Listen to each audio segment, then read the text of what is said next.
All right, guys, so we are going to move into the next chapter. On Monday, probably, I'll pass back your test and we'll go through the data tracking and stuff for all of those. But they are in the grade book, so you guys, if you want to look and see how you did, if you have not already, they are in there. All right, so for today, this next chapter we're starting is all about, like this one's all about checking accounts. We're going to look at different savings accounts in this chapter. We're going to look at how interest is accumulated, different ways and different options that you have, okay? But for today, it's just checking accounts. So we're going to understand how a checking account works, and we're going to learn how to fill out a check register. Now, this is not, I don't think it's terrible.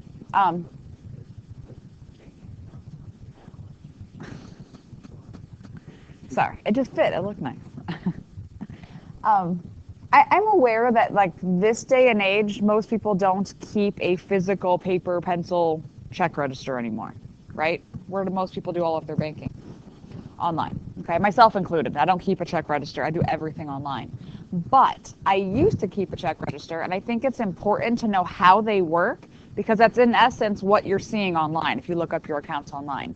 So it's important for you to recognize how they look and how they're written and like what does it mean when checks clear and they don't clear and stuff like that. Yes, sir. No, not my fault. You're in 2 finance classes. Then you should be great with this. Okay, so first thing, a basic checking account. Hey, gotta love hey. So a basic checking account, an account at a bank that allows a customer to deposit money, make withdrawals, and make transfers. Many of these accounts do not pay interest. So a lot of times people have a basic checking that you don't get any interest for your money that's in there, but it doesn't cost you anything to have it. Okay, so how many of you, do any of you have a checking account right now? A couple of you? Nice. Do you actually have checks? Yeah? And have you ever written one? No. Oh, okay. Well, yeah, having direct deposit's one thing, but having checks, like if you have to write a check to someone, that's different. Like you're writing a check to like pay Abby for her chicken dip. So for you, a basic checking would be fine, right? Because you're like not earning interest. There's no money in there to earn any interest on, right? So it makes sense. Free checking accounts require no minimum balance. Those are the nice ones to have, especially for you guys who you may not have a whole lot of money all the time. They charge no maintenance fees. The Federal Truth in Savings Act guarantees that these kind of accounts are available for people. Because there are some checking accounts that require you to have like $500 in there at all time or $1,000. I ain't got money like that all the time, so free is good. Interest-bearing checking accounts pay customers interest on a monthly basis on any money that's in the account. A minimum balance is often required and a fee is charged if the account drops below that minimum. So be careful. Those of you who do not have checking accounts yet, when you do get one, like if you want to have a debit card, those come out of checking accounts, okay, not a savings. So when you do get one, because everyone will have one someday, make sure you're careful on what account you get, okay? Ask the questions. Is there a minimum balance? You know, is there overdraft protection? Do you know what that is? What's it mean if you overdraft your account? Yeah, you spend more money than you actually have in there. And sometimes it happens, right? Like I know my brother, who is not the most financially stable person, would overdraw his account like numerous times in a month, not thinking about it because he wouldn't pay attention. He got charged like a $37 fine every time he did it. So at the end of the month, he was like hundreds of dollars in fines, and he already didn't have money in there. So then like even further in the balance or the negative. So like it was just awful cycle. So make sure you look for one that has overdraft protection. And then you can have joint checking accounts, which I have with my husband. It's owned by more than one person. So like we have a joint checking where I have a debit card and he has a debit card to it that our debit card numbers are different, but if like we use money out of using our cards, it comes out of the same checking. So it's our money, not mine and his. Okay? All right, so just some basics of a check. How many of you have written a check before? Good, good. I know when I was younger, my mom used to let me write hers because I thought I was cool. She used to write them all the time. So on a check, typically at the top, is your name, address. Phone number is optional, so depending if you have it on there or if you don't. Like I have it on mine, so some people do, some people don't. So that's in the upper left corner. Your name and address of your bank, okay, that's usually right underneath here, kind of in that middle part right in there. Oops. Your routing number and your account number. Those are those random numbers that always look in a funny font at the bottom. Okay, the first set in between those little weird symbols, that's always the routing number. So that identifies, like when you give a check somewhere, that routing number says, hey, it comes from, you know, Huntington Bank. So it knows what bank to go to, right, or Fifth Third or whatever it is. And then your account number is that second middle set of numbers. That way it knows what account to pull money out of, right? So it knows which bank to go to, and it knows what account number, whose account to pull it out of. And then that number there is your actual check number. Every check has a different number. And if you have like a stack of checks, you know, that you can flip through, they're always numerical order. Okay. Number 2, pay to the order of. That's where you write who you're writing the check to. Right? So you write the name of whoever it's going to. Make sure you spell it correctly, depending on what bank you bank at. They may be very particular if it's not spelled right. Number 3, amount in numeric form. So in the little box in the rectangle, you write in like $358, right? And actually in numbers. Hunter, we have calculators in here. You can use a real calculator. I don't want you to. It's distracting. All right, and then you have the line under where you're writing it to. That's where you write in words like $358.50, whatever. Okay, so you actually write it in words. Why would you have to write it in numbers and write it in words? Yeah. Does a little zero, does it really make that big of a difference? Yeah. $100, $1,000, $10,000. $100,000, right? They could just keep adding whatever they want in there. So when you write it there and in words, it just is confirming that the two match, okay? And then the memo line, the line down here, you can write something there or you cannot. It's totally up to you. That's just a note to remind yourself like what it was for. If you're paying a bill, if you're writing a check to actually pay for one of your bills, a lot of times you put your account number in there.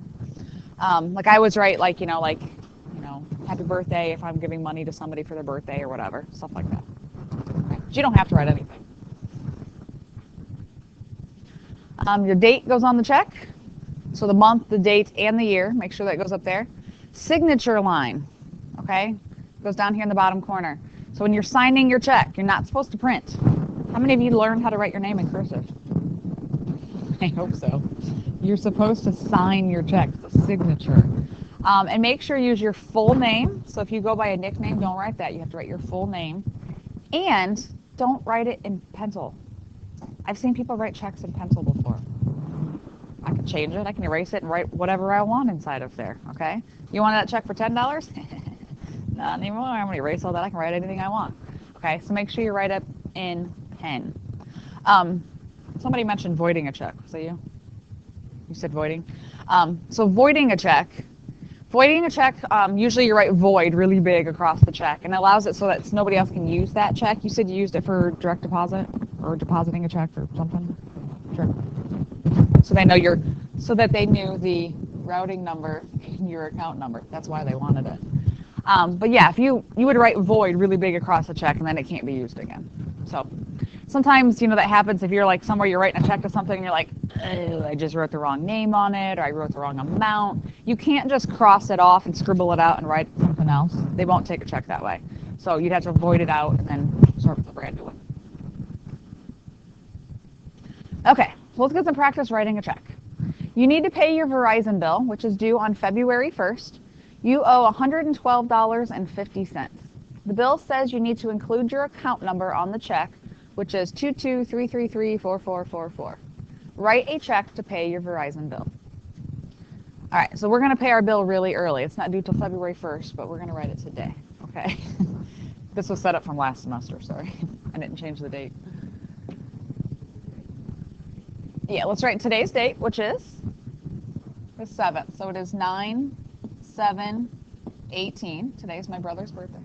He's 40 today. He's old. I should send him some black balloons or something. That's so much I love my brother. Yeah. What?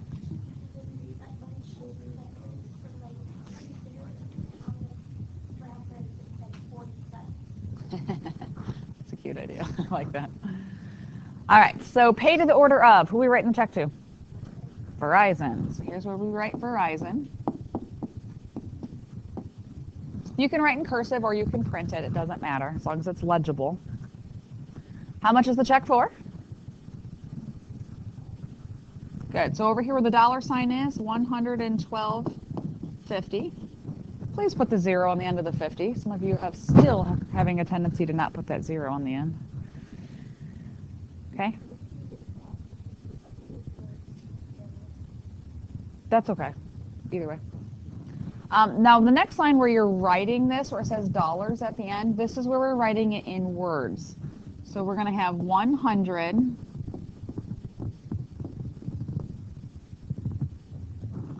$112.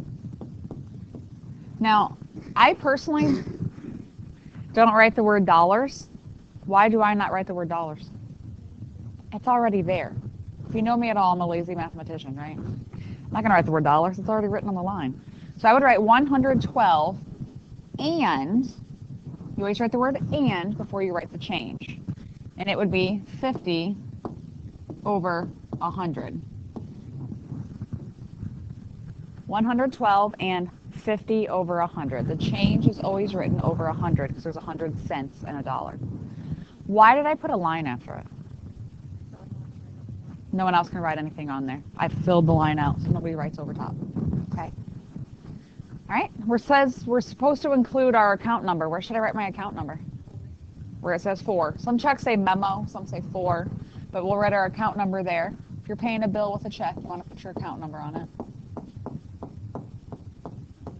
And then what do I do with that last line? We sign it.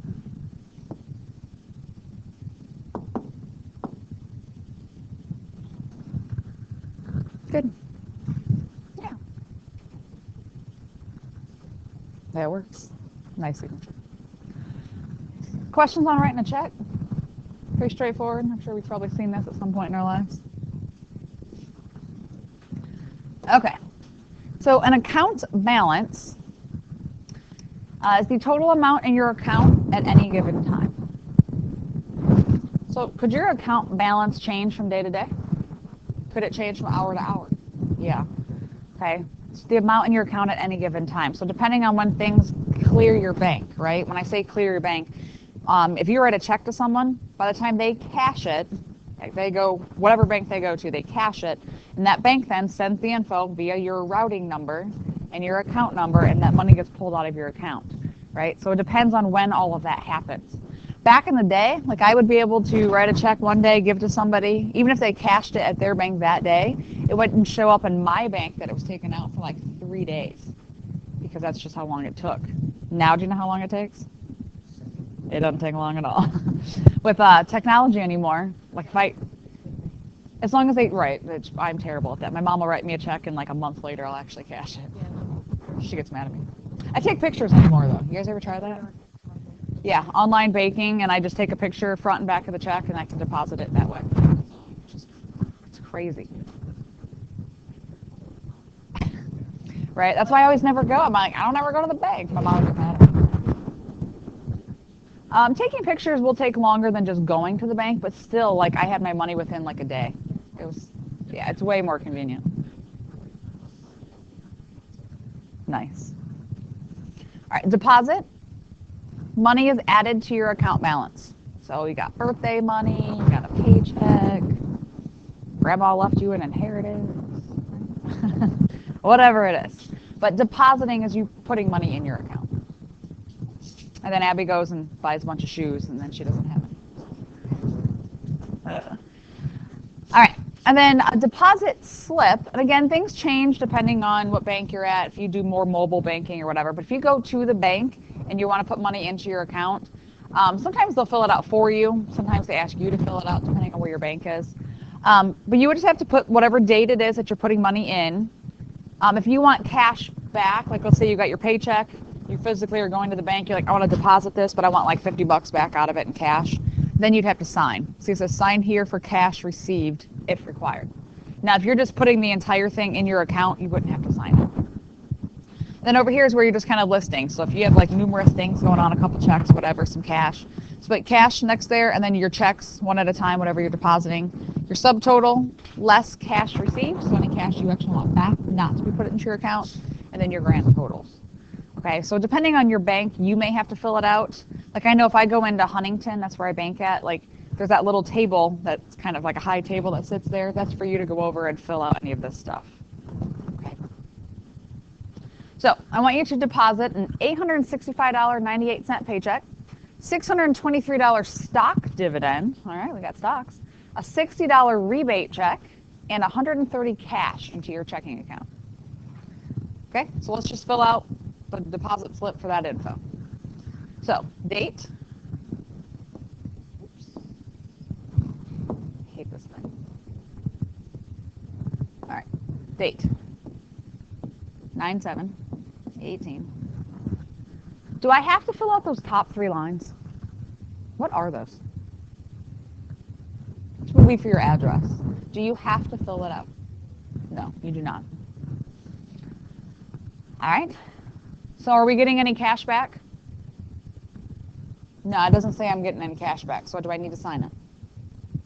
No. If I'm not getting cash back, I don't have to sign it. So, all right, how much cash am I putting in? 100 and, oh, cash. Yep. Be 130. You can write 00 for the change. I just put a little line because I'm lazy. It says list checks then singly, so one at a time. So we have an $865.98 paycheck. So $865.98. Notice how your change is kind of separated in the other column. A $623 stock dividend. So 623.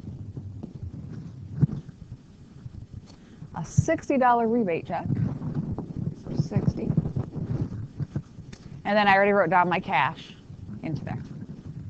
All right, next thing it says is subtotal. So what do I have to do? Add them all up.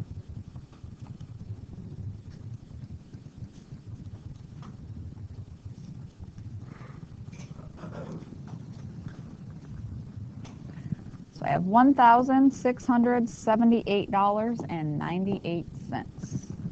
Ooh, a nice deposit. Less cash received.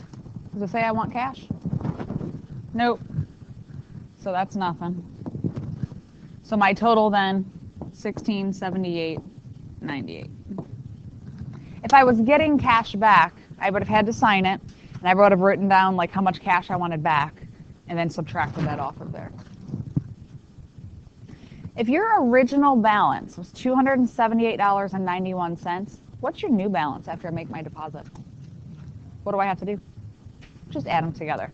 Yeah, if I had $278.91 already in there, and I'm depositing $1,678.98, how much money do I actually have?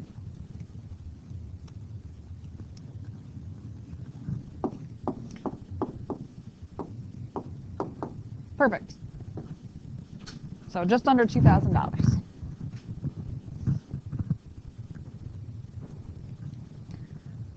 How we doing? Okay? Not too hard for a Friday, right? You and me both. I got home so late last night. Went to the demo derbies at the Fulton County Fair. That was fun. Very first heat, there was like cars up on top of other cars. They like had to stop it to like pull them down off the top. That was fun. But I get home till like 11, so I'm tired. I took my kids, yeah. So they're gonna be real tired this morning going to school. Yeah.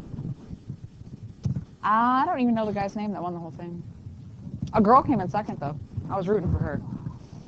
All right, number 2. Allison currently has a balance of $2,300 in her checking account. She deposits $425.33 paycheck, a $20 rebate check, and a personal check for $550 into her checking account. She wants to receive $200 in cash. How much will she have in her account after the transaction? All right, so I'll tell you what. You go ahead and do it on your own. I'm going to do it up here without saying a word, and then we'll compare and see how we did. Okay? So, on your own.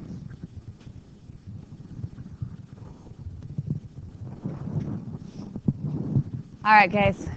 Take a look at what you did versus what I did. Notice there was no cash to be listed. She had the 3 checks, which totaled $995.33. Said she wanted $200 in cash, so I wrote that as less cash received, for a total deposit of $795.33. Okay?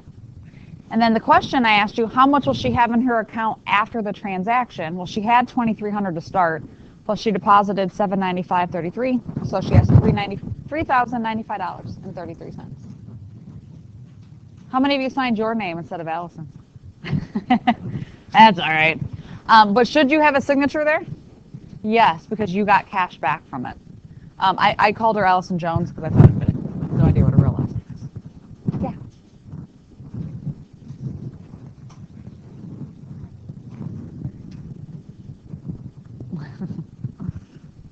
All right.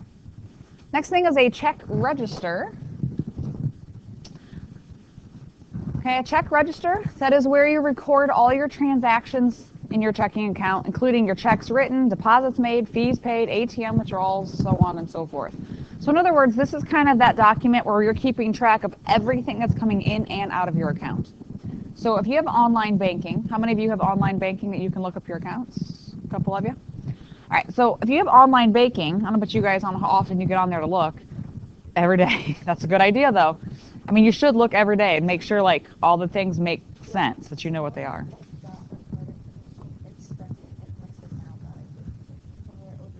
Oh, my gosh. Did they refund your money for you? Yeah. And your banks are usually pretty good about that. If somebody steals your account number and, like, takes all your money, they usually will refund that for you.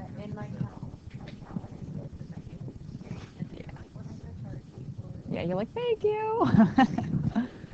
But guys, seriously, notice things like if you get online and you're looking at your account balances and like all your transactions, even if you see something that's like a penny was taken out or like 5 cents or 10 cents, that's how they start. Because they'll do that, and if it goes through, then they'll go ahead and spend more money. But if like it fails on a penny, then they know like, oh, it's not a good account for me to try to hack. But yeah, so be careful. That does happen. Mm-hmm.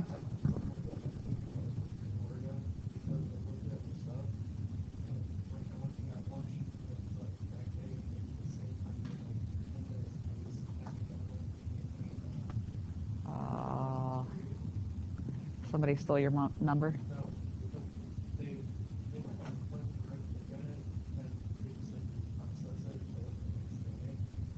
Oh, that's weird. But just be aware, though. Like, if you're looking through your transactions and you're like, I don't remember doing that. Like, it's a red flag. But they do a penny because most people are like, it's a penny. It's not worth the hassle of calling the bank or whatever. But that's when you know they're trying to scam you. They escalated quickly. Penny, 10 cents, 500, Yeah. Yeah, it happened to me once it was through PayPal, actually. My PayPal account got hacked. Yeah. I got it all back, though. But still, it's a pain, because then they send you a new card. Then everything I already have set up with, like, automatic withdrawals and things like that, like, I have to redo all of them. Yeah, it's a pain. But anyway, so here's how it looks in like the paper copy for a check register, similar to what it would look like on your bank, right? If you look at your online banking, do you notice that there's a different column for payment amount? That's money that's you're paying to other people, versus a column for deposits, money coming in. Or on your online, if it's not in separate columns, it could be red and green. Which one's red? That's money coming out, right? If it's green, that's money coming in, depending on your online banking. All right, so Nick has a checking account with the Park Slope Savings Bank. He writes both paper and electronic checks. For each transaction, Nick enters the necessary info, the check number, date, type of transaction, and amount. He uses E to indicate an electronic transaction. Personally, I would never write an E, but that's his thing, I guess. Determine the balance in his account after the Star Cable Company check is written. So we're supposed to just kind of like balance his checkbook, right? See what he's got going. So notice at the top, he started with $3,672.27. Okay? First thing on there, it says DeWitt Auto Body, car repair. So is that money being added or subtracted from his account? Subtracted. He paid for that. So we're going to subtract the 1721. All right, so that's 1951.27. Now, some people do their check registry when people actually write them. Some of them write on every single line, and some people write on every other line. So it's totally your own preference how you would want to keep it.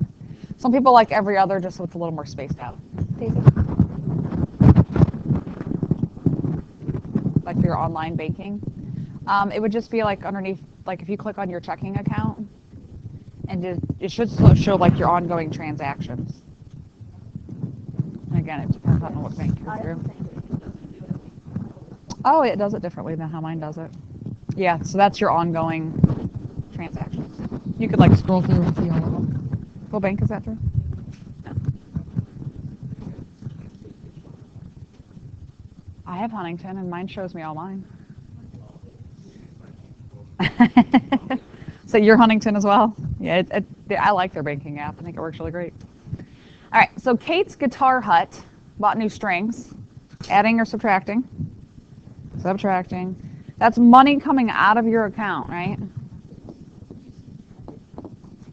Yep, always subtracting from the number right before it. It's like here's how much money I had, then I paid this bill, I paid this bill, I paid this one. Yes.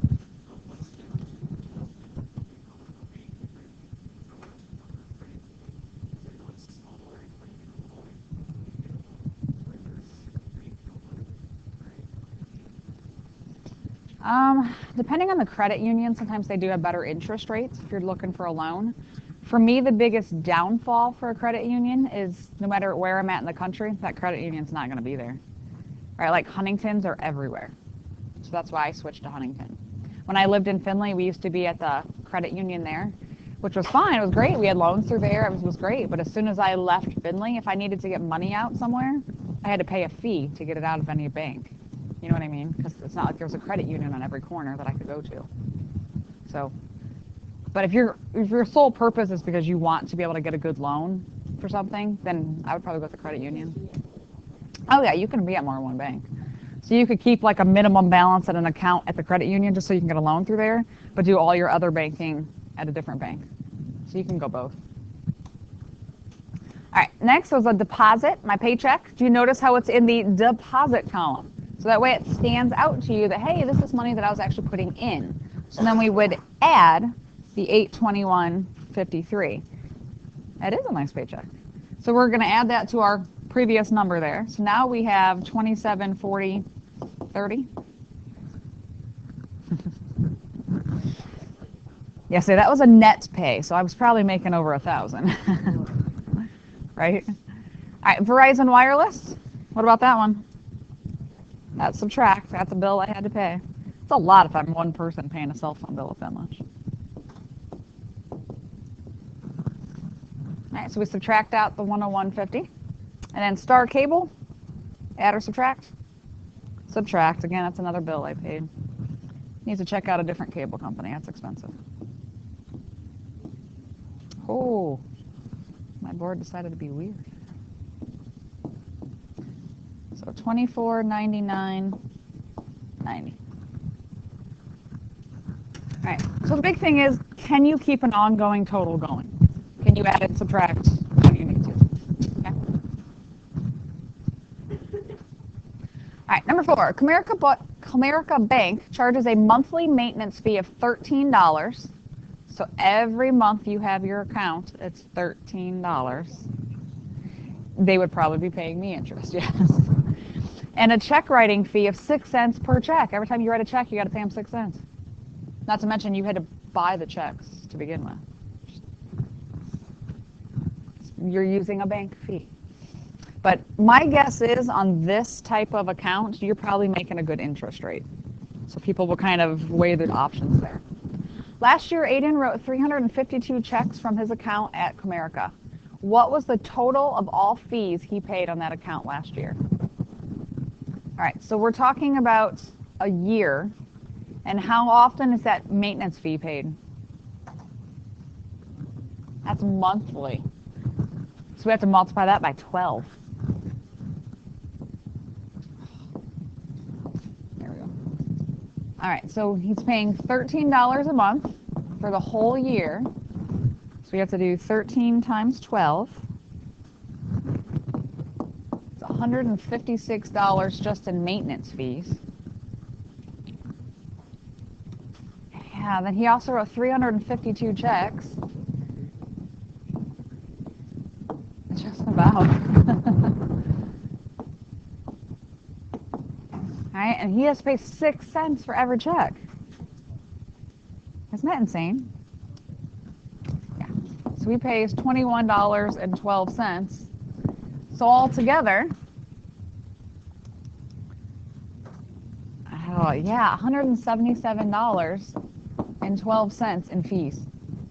That's money he just said, here, bank, please keep my money. Is that a good option? No. I don't know. Maybe he should discover online banking. Maybe he has a business, that could be. Maybe he's paying his employees. It is. Yeah. So my only guess, maybe, let's say, maybe his account earns really good interest rate. He's got all kinds of money. Then could it maybe be a good option if he's making a lot of money in interest? Maybe. Yeah. I mean, the checks, I mean, 21 bucks isn't bad for the whole year, but yeah, 156 just to have the account. That's a lot. All right, number 5, New Brunswick Bank charges a $25 per check overdraft protection fee. On August 5th, Gracie had over $1,000. Oh, there's an extra zero in there. Sorry, cross out that zero. That shouldn't be there. $1,276.35 in her account. Over the next few days, the following checks were submitted for payment. So we have some dates and some checks. How much will she pay in overdraft protection fees? So she's got over $1,200 in her account. Does she go over right away?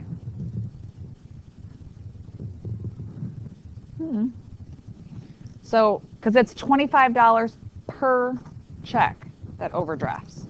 So if we start with the first one, right? She started with $1,276.35. So that's how much money she had to start. Her first check was how much? $923.93. So after that first check, does she get charged an overdraft fee? No, she still has money left. Right? So after that first check, she has $352.42. So she still has money. So she's not getting charged an overdraft for that one. Okay, how about the next one? Her next check was $54.23. So we'll subtract the next one. Is she getting charged an overdraft for that one? Yes, no? No, because she hasn't overdrafted yet. Okay, how about the next one? Yep, that one's going to overdraft, right? Okay, so this one's going to overdraft, and then this one's going to overdraft, and that one's really going to overdraft. So how many checks did she actually overdraft? 3 of them. So how much will she pay in fees? $75, right? 3 times the $25 per check. They're going to charge her 75 bucks just because she overdrafted 3 different times. All right. How much will she owe the bank after August 8th? So let's stop and think for a minute. Right now, the 3 that we already did this check and we did this one. So she's got $298 right now, right? $298.19. So we need to subtract these other amounts. So the $532.56, subtract the $295, and subtract the $653.92. We need to see how far into the negative she actually is, because she's going to owe the bank all that money. Whew. Not including the fees. I like how you threw that out there. $653.92. Yeah, so she's at a negative $1,183.29. That's her account balance. just when all of her checks go through. So right now she owes the bank $1183.29 plus another $75. Now be careful when you do the plus another 75. So $1183.29. You can either just change that to the positive as she owes the bank this plus another 75.